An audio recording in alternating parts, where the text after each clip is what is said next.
I got probably 6,000 old pictures, and I just think I see Gary Bentonhausen with a cigarette sticking out of his father smoking a cigarette, leaving the pits. Bobby smoked cigarettes. Full test day. Now, keep in mind, the original plan was 9 to 5 with a 1-hour break, but we also knew that there was only going to be a limited amount of lapping, which he has already accomplished. And they picked up the pace in the program a little bit this morning because of a threat of impending weather. Now they've gotten done what they felt like they needed to get done, so this is likely all bonus. And I would assume with the impending weather, they made the choice to run through the lunch break. So instead of 9 to 5 with a 1-hour lunch break, without taking a lunch break, I assume track closure will probably be at 4 o'clock. So they're probably into the last hour to begin with here. Mechanics on no lunch. All these tires on a day that might not even be replicated. The other thing, they could have been a set of oval setup tires. And because they had just been on the setup pad, they probably just towed it back out on the setup tires and then put these back on. It'd probably be my guess. So the setup pad took the place of the bear rack.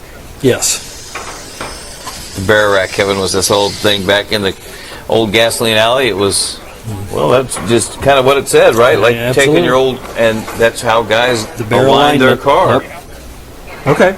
So now they have. Now they all have their own setup pads, and obviously roll them up and to the 1,000th of an inch. All the settings, whether it's toes.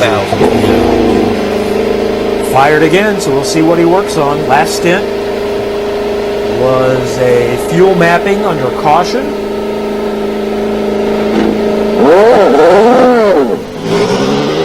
Now we'll look again for the McLaren Honda Andretti number 29 entry for Fernando Alonso. They're showing some precipitation on the back straightaway. Some precipitation on the back straightaway. Message to him. Well, that's you see the precipitation on your shield, then come in. Although he's used to racing in the rain, but there's a different tire. I don't think you want to mess with Not that on here. this one. When Nelson Piquet was a rookie here, Gary Bentonhausen was his tutor, and we were here one day, and they had the old tent. Piquet sitting in the car, and it starts raining, and I said to Gary, roll out. I said, are they going to go get the rain tires for him? And Piquet looks at me, and he didn't know me from Adam, he looks at Gary Bentonhausen, he said, if you're stupid enough to put rain tires on, I'm dumb enough to drive it. Now he's wheeling it, and they're pretty good again. He's up to pace now. Wow, that was a pretty heavy hit in the South Short Chute we hadn't seen before either in terms of bottoming. And I didn't see him make an adjustment on ride height. That's what I was going to ask, if you saw anything changed there. You're more likely to see that on the first lap, though, until tire temperatures get up. Let's look at this again. Oh, that's what it wasn't that. Whoa. It was it's a double bird kill. Yeah. Yeah. Wow.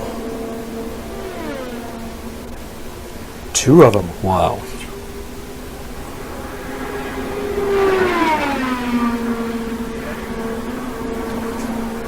I'm a little surprised he didn't say anything about it. Yeah, I think I'd take note. Well, we saw him the first time. He swerved a little bit. Now he's understood that it's like they tell you on the road, you'd like to avoid it, but don't crash. Trying to avoid. Just keep doing what you're doing. Sparking pretty good again.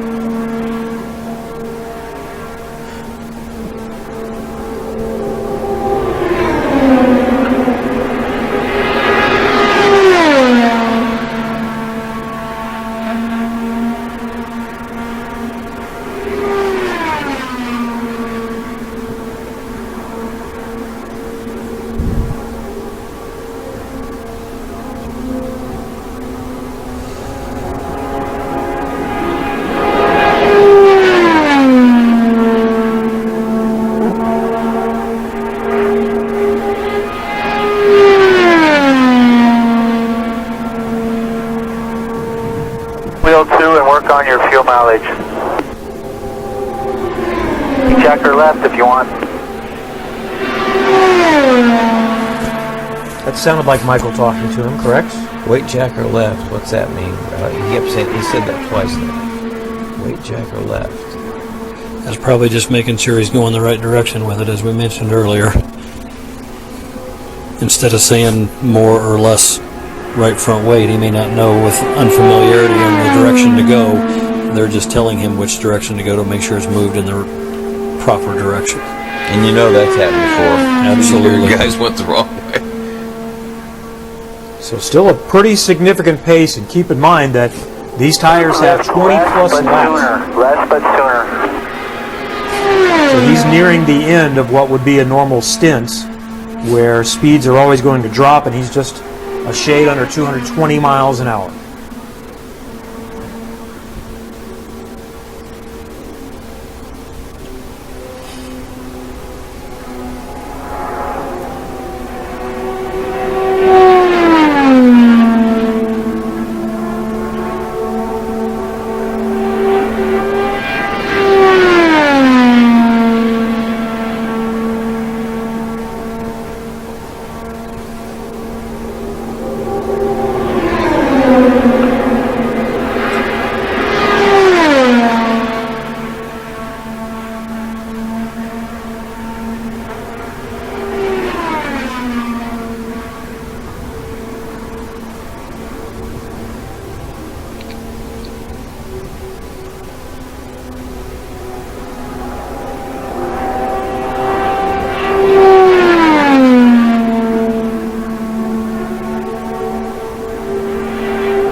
You can also see a little bit of the difference. The Speedway hosted a NASCAR test a couple of weeks ago, and most of the grooves that you see on the racetrack is rubber left over from the line the NASCAR vehicles were using around the racetrack, and you can see his entry into 4. You get a little bit of an idea how different the turn-in lines are from an Indy car to a stock car.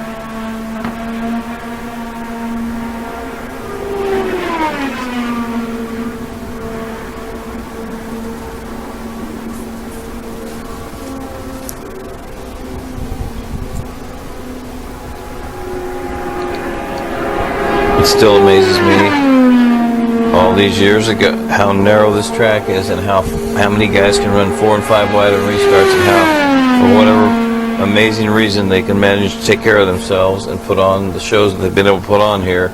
And he was talking earlier. For fuel, 2 more laps. He thought it was narrow. Now, wait till race day. You know, what amazes me is that this track was designed in 1909, and it's the same width. Yep. You know, they've obviously changed the surface over the years. First it was crushed tar and rocks, and then the paving bricks in 1910, and then eventually by 1961 it was all asphalt. But yet the parameters have not changed, and yet they are going, well, I was told there'd be no math, but you know, you're talking 150 miles an hour plus faster than originally, and it still works. As we see a big lockup as Alonso comes on the pit lane. But that just simply amazes me that this race still puts on the entertainment that it does in a track that was built over 100 years ago. Big smile from Michael Andretti. It was definitely the hardest pit entry he's made. He ran the north end hard, came out of 4, right up against the wall. Came in under race type of conditions here, as you see, just kind of a 2/3 exit, follow the line, angling in, and locked him up to get down to the speed limit by that line there. So we're done with that set. Go ahead and move those along. They might be a little square now.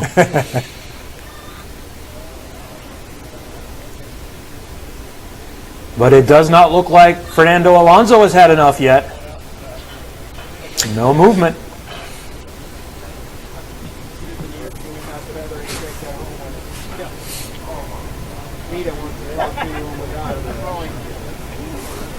Can we see a smile there behind the helmet of Alonso? Sure looks like it. Yep. Maybe. They just told him he killed 2 birds with 1 stone. Oh. They won't be lonely now.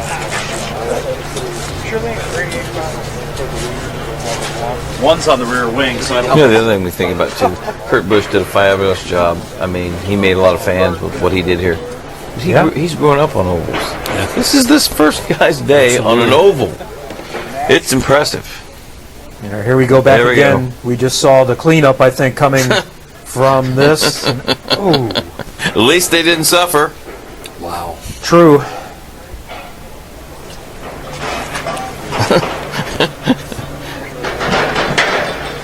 How do we decide who gets to get that duty?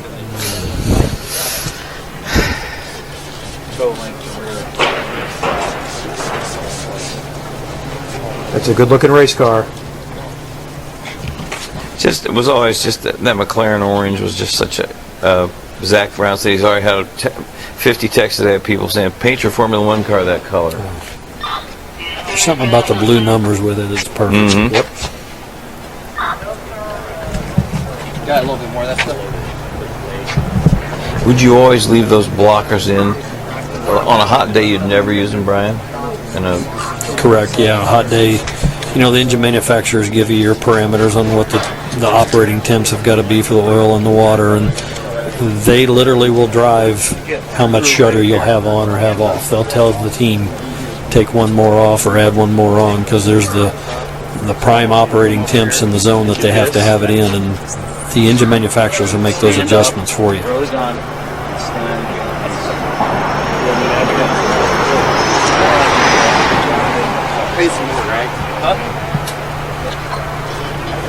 It's another interesting component of, you know, the changes that happen in the month of May. We've raced in the low 90s, and we've raced in the probably upper 40s back in 92. Wind chill probably, you know, maybe in the upper 30 or low 40s, and you know, and we've also had race days in the low 90s. So there's quite the range, and the effect that has on horsepower, the effect it has on aerodynamics. You know, back in 94 at Penske's when they had the Mercedes pushrod motor, one of the best things they were hoping for at that time was a hot race day so they could put more downforce on the car. They had the horsepower to pull it. So it was even a bigger advantage for them at that time that it was a pretty warm race day. I noticed they've been fueling the car on the right side, which would normally be how you fuel it for a road course going in the opposite direction. Jack it up.